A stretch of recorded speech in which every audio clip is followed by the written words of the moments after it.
What is going on, everyone? It's Ultimate Spy 53 here, and welcome back to reacting to bad reviews on good movies. This will be episode 5, and today I'm going to do the Spider-Man trilogy reviews on some of the. Even though that was my favorite trilogy of all time, of many superhero franchises. In fact, the third one was my favorite. There's still people who thought all three of them were awful, so let's go ahead and do the first one. This one, Spider-Man 1 said, "There will be a hero to save us, but not here. Spider-Man, Spider-Man, does whatever a spider can." No doubt you've heard that infamous little ditty somewhere, which belongs from Peter Parker's infamous little campy 60s cartoon series.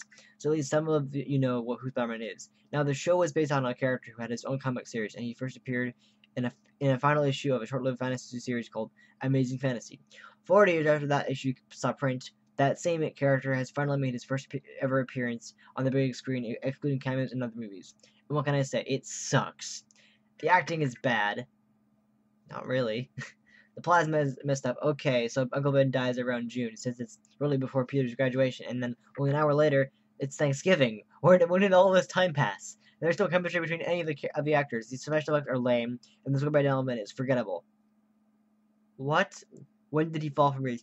That is my favorite theme song of all time. One of my, many. Like, seriously. It is unforgettable. It's awesome. It's amazing. It's incredible. It's beautiful. It's amazing. I love it. Come on. All in all, this Spider-Man is one of the worst movies ever made. Avoid it and the horror DVD like the plague. Oh my god. God damn, they're insulting Spider-Man. That's just... Come on, really? Okay, next review says, "I hate to say this, but I'm sorry, but I hated this film. So much so that I refuse to see the second one." Oh, come on. Tobey Maguire looks like about 12. What? No, he doesn't. He did not convince me that even with superpowers he can battle evil. I did all my own stunts. Please, in just about all the actor sequences, Spider-Man was so CGI that he looked like a slimmed down Shrek with prosthetics on. Actually, no, there was a practical stuff involved. There was a lot of practical stuff. So don't give me that shit. The only positive feeling this film left me with knowing that I was right in all those schoolyard debates many years ago. Who would better superheroes, Spider-Man or Batman? I was on Batman's side, and this film made me feel all the more justified in my choice. I felt sorry for Kirsten Dunst. She's a good actress, and she got stuck with this. The best thing about this was that the best thing about it was that it had a Nickelback song, and so Nickelback, and it's so Nickelback. The only star from this film goes to Starry. Oh my god, come on. That is not nice. God damn it. Really? Oh my god, that's insulting. Okay, his next review says, "I can't believe I wasted 2 hours of my life. In my opinion, I think this movie was completely, well, stupid. Spider-Man was laughable, and the Green Goblin reminded me of a Power Ranger." Really? Oh my goodness. I have to admit, Willem Dafoe is a good actor. He is. But I don't know why he would agree to play the part of a scientist slash businessman slash robot who really, who flies around on a magical surfboard. Most likely, the younger audience will find it to be a really awesome movie, a really awesome movie. Quotations right there. But I think this whole film just went into hell with all the pointless humor, kiddish entertainment, and flat out boring hero versus villain concept. Instead of Spider-Man, of Stupid Man, I highly recommend X-Men, a great movie as well as an excellent adaptation from a comic series. Oh, come on. It's not that bad. Come on. Okay, I thought it was too corny. After seeing this movie a million times, it gets really boring and stupid. Don't waste your money. The acting is bad and the special effects are dumb. Oh, come on, the acting is great. This is... Honestly, it's for 2022 movie. It's not a bad movie. I didn't really mind that. I don't really notice acting really. It's good acting. I thought it was great. Shut up. The special effects are dumb. No, it's 2002. Give it a break. It's okay. I can't wait until Daredevil comes out. Okay, that was a bad movie. I hope it turns out to be better than Spider-Man. Ben Affleck looks right for the part 2. The action scenes don't come up until the middle of the movie. You will not like the ending either. It turns out it didn't turn out good. Tobey Maguire turns out a girl, real smart. Turns out a girl, real smart, real smart Toby. Well, he doesn't. The reason why Peter did that in the movies because he knows he has enemies, and he knows that if he has such a romantic relationship with MJ, that he's gonna those enemies are gonna threaten MJ, and he's gonna have a real problem. So that's why he did it. That's why the character did it. I would have to say yes if I played for the role of Spider-Man. What a dumb answer he said in the movie. Well, anyways, as I said, do not see this movie if you haven't seen it. You will not like it. Well, I loved it. Thank you very much. I loved it a lot. It was fantastic. Okay, final review for this movie. I thought about giving Spider-Man 4 stars, but decided against it. This is the most boring action movie I have ever seen. Aside from the horrible CGI, stop it. It's 2002. Give it a break. It really it really drags over 2 hours. Well, most movies nowadays do drag on for 2 hours or more, usually, because that's we usually. I don't know why it used to be a thing, but still. Why? Throw out all the useless, undeveloped characters. The character Uncle Ben, Aunt May, Osborn, Harry Osborn, all unnecessary references to Spider-Man comic book personalities. First of all, Uncle Ben, Aunt May, and Harry. Well, maybe not Harry. I mean, I feel like Harry's an important part, but you can't cut out Uncle Ben and Aunt May. They're part of the comic book. I mean, more or less Aunt May. She's part of the comic book, so you can't throw the perfect people. They're really good actors, and you might end up with a decent 1 hour and 40-minute film. Oh, and did it not follow the comic book? And no, it did not follow the comic book. Well, it did. It was based off the Green Goblin comic book, right? When they're facing the Green Goblin, it's a comic movie. They're not gonna make it everything good. Anyone who says that is lying. All the more reason to get rid of some characters. I fear the coming of Spider-Man 2, or as I will call it, Spider-Man again. I know it will be rehashed because Hollywood's unrelenting philosophy. If it makes a lot of money, make it again. That isn't a good philosophy, but still, I don't agree with that. Ugh. Okay, so here's Spider-Man 2, considered one of the greatest superhero movies of either that year or in general, just until Infinity War comes out. The first one says, "Who said great special effects? I am a Spider-Man and a Sam Raimi fan, and yet I don't think I've ever been so disappointed in my life. After seeing the first Spider-Man, I was speechless. Great CG and acting, even if the script must have been drafted in 5 minutes on a napkin. So of course you think the second installment can be worse since the characters have been established already. But no! How easy it is to reuse the same basic character of a villain. I mean, come on, just listen to the commentaries for the 2 films, the description of the villain, and Peter Parker's feelings for him. Surrogate daddies all around. But after all, even Spider-Man fans such as myself doesn't go to see these films for the intricate plot, so let's talk about the visuals. Alright, there are some great sequences like the vertical and free-fall fighting, but all the rest is unbearable and to watch. Tobey Maguire is just useless. Oh. And what's up with the CG shots? Just listen to the commentaries. We wanted the best CG shot in the first film to compare the worst shot in the second, and they actually think they succeeded. My god, the first shot of the Spider in the film is horrible. It's stuck in my head for the rest of the movie, but it wouldn't have been that bad if about 1 in 3 shots were the same level of quality. Sufficient enough of disbelief, yeah, for about 5 minutes during one of the action sequences. The worst of it is just Spidey fan, as I'm a Spidey fan and I was waiting for Spider-Man 3. Oh my god, it's not that bad. It's actually really good. I don't even notice this stuff. It's really not bad. Come on, really? Okay, here's another one. Worst movie ever. I've seen a lot of movies that are the worst movie ever. What made me cringe the most, aside from the lame acting, was the villain. The lame acting? Come on. And the reason why he became one, I'm not trying to point out the obvious, but please don't insult the moviegoer's intelligence with this pile of crap. Well, the tentacles to control the fusion reactor or why the reactor in the first place, I'll tell you why. There was some more badly done CGI in there. At least give us a good old military technology gone bad plot, and that's lame too. At least better than what they came up with. Oh, we don't even start about his best friend, the sulking teenage industrialist, kind of a male version of Paris Hilton. I really wanted to punch this guy. I'd rather sit through a Charter Bank special. Oh my god, really? Oh, come on. It's one of the best superhero movies ever. Really, it is. Come on, give it a break. Okay, this is pretty long. It's like at least a couple paragraphs. Toby good, movie bad. If you're not versed at all with the Spider-Man, wait, let me try it again. If you're not versed at all with Spider-Man, do not see this movie. I was told by a lot of people I work with that this is much better than the first. Were they wrong? The movie leaves a lot of unanswered questions. The plot is a joke. What? Emotions in this movie are very easily changed and not believable. Tobey Maguire does the best he can with the silly plot. I myself have never read a Spider-Man comic book in my life, but a friend of mine I went with had. She was really disappointed with. She was equally disappointed with. I know that when most people go to see a movie, they understand that there's a lot that is going to be fiction. This movie is this movie really stretches that concept. Example: you want Spider-Man dead so bad that you are willing to let an evil scientist have something that could cause the death of millions of people just to get the chance to kill Spider-Man. Only when you have the opportunity, it takes only 30 seconds to change that idea.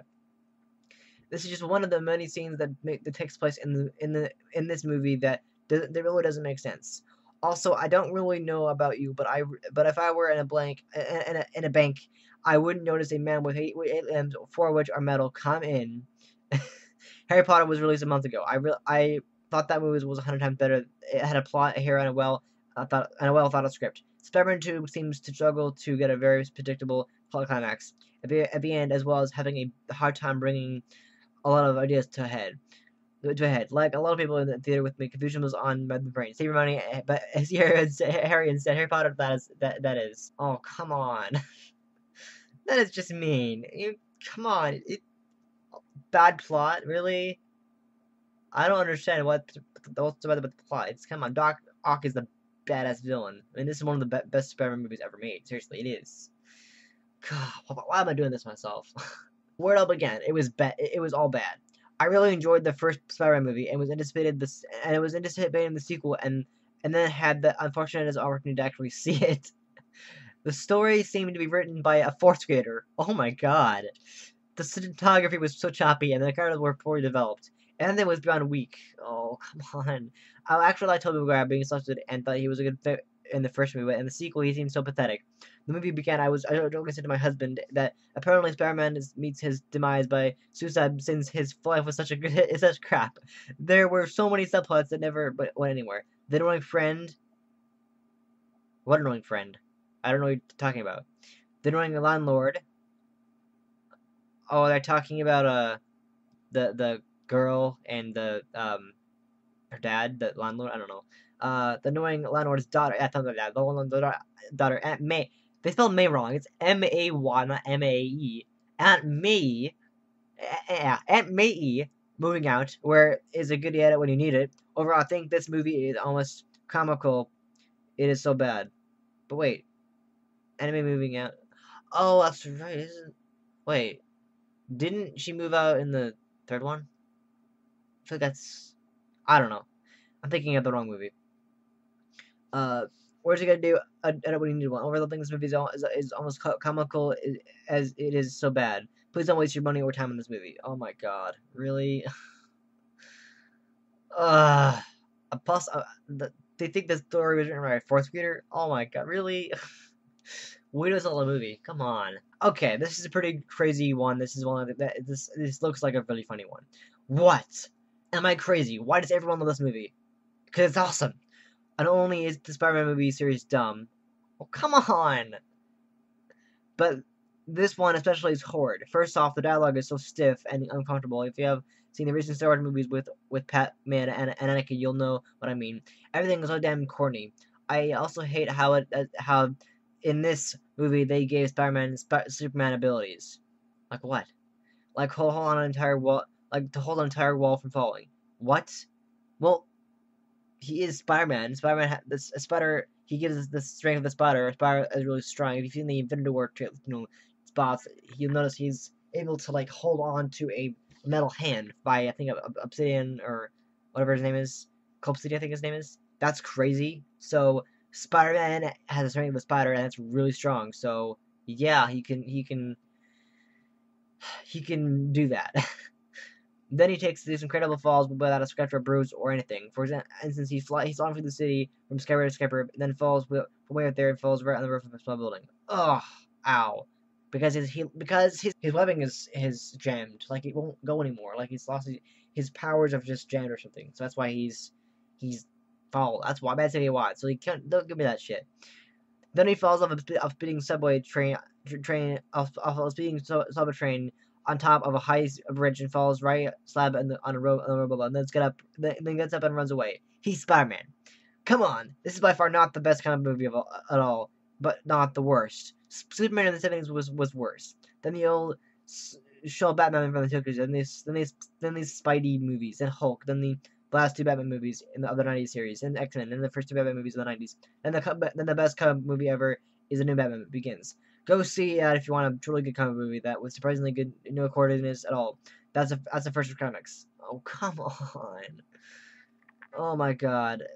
That's just what Spider-Man can do. Like, seriously, that's just not cool.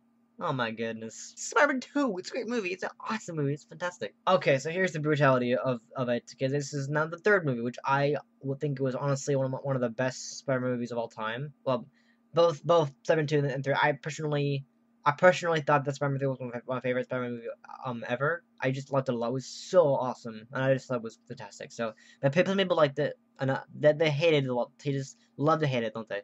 So this is the first review for Spider-Man 3. Couldn't finish it. Terrible. Terrible acting, plot, and action. So disappointed in the movie, we couldn't even finish it. Oh my goodness. Terrible acting? What? I literally don't notice bad acting. I just don't notice it at all. Oh my goodness. Wow.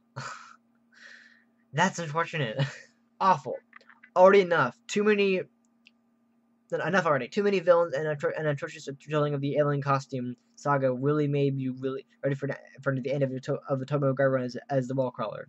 The bizarre evil Peter Parker subplot seemed like it borrowed a little too heavily from the same gimmick from Spider-Man 3. Oh, Superman 3. I'm rather wrong.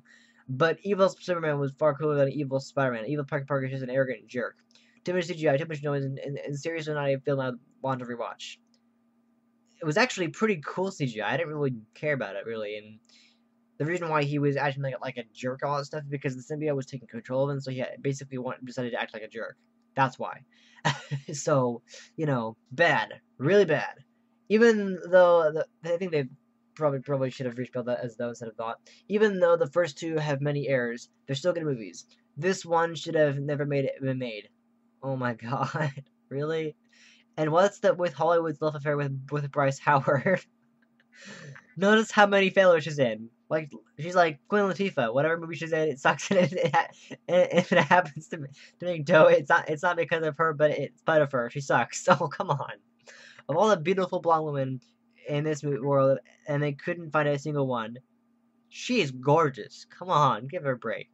It's always the same people, over and over and over again. Anyway, it's too late to bring in Gwen after he's already with MJ. Stanley doesn't care as long as they pay him their big bucks.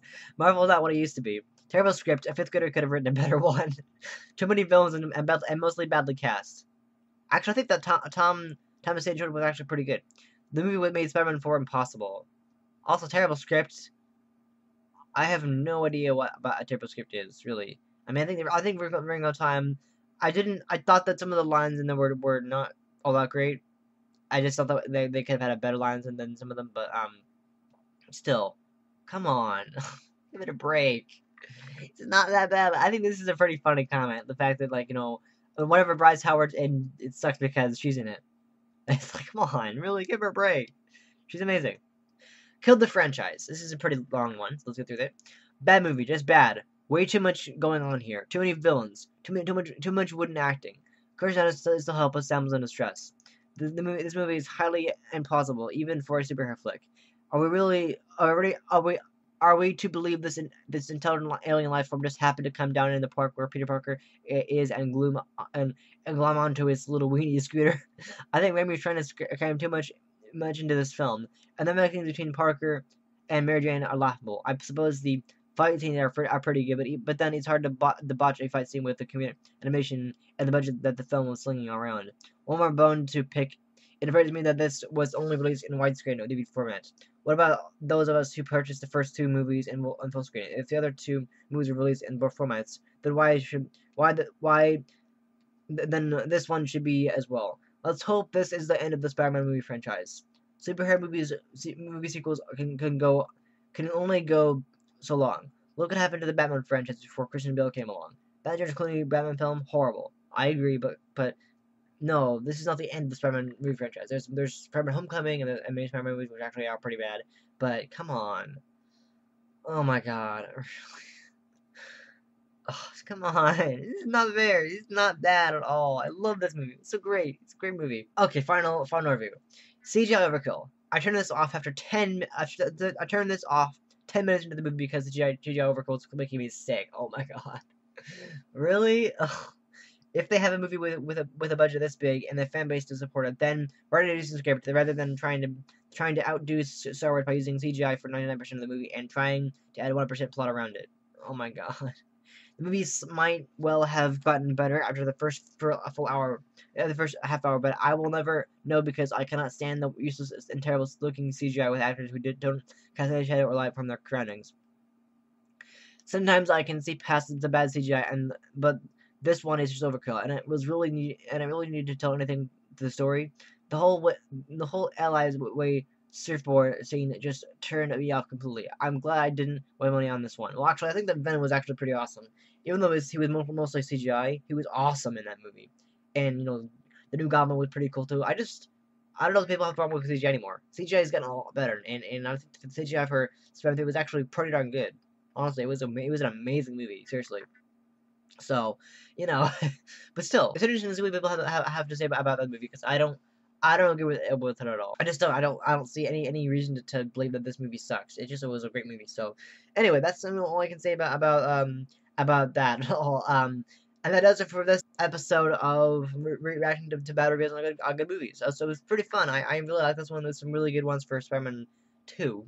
I think it was 2. I think it might have been 1. I don't know. But still, hilarious. Some I just have on thing. But yeah, still, I enjoyed this movie. All of them. I think Spider-Man 3 was one of my favorites out of all of them. So, but an opinion. Still. Anyway, thank you guys so much for watching this episode of reacting to bad reviews on good movies. I hope you enjoyed it. If you did, please hit the like button. I really do appreciate support.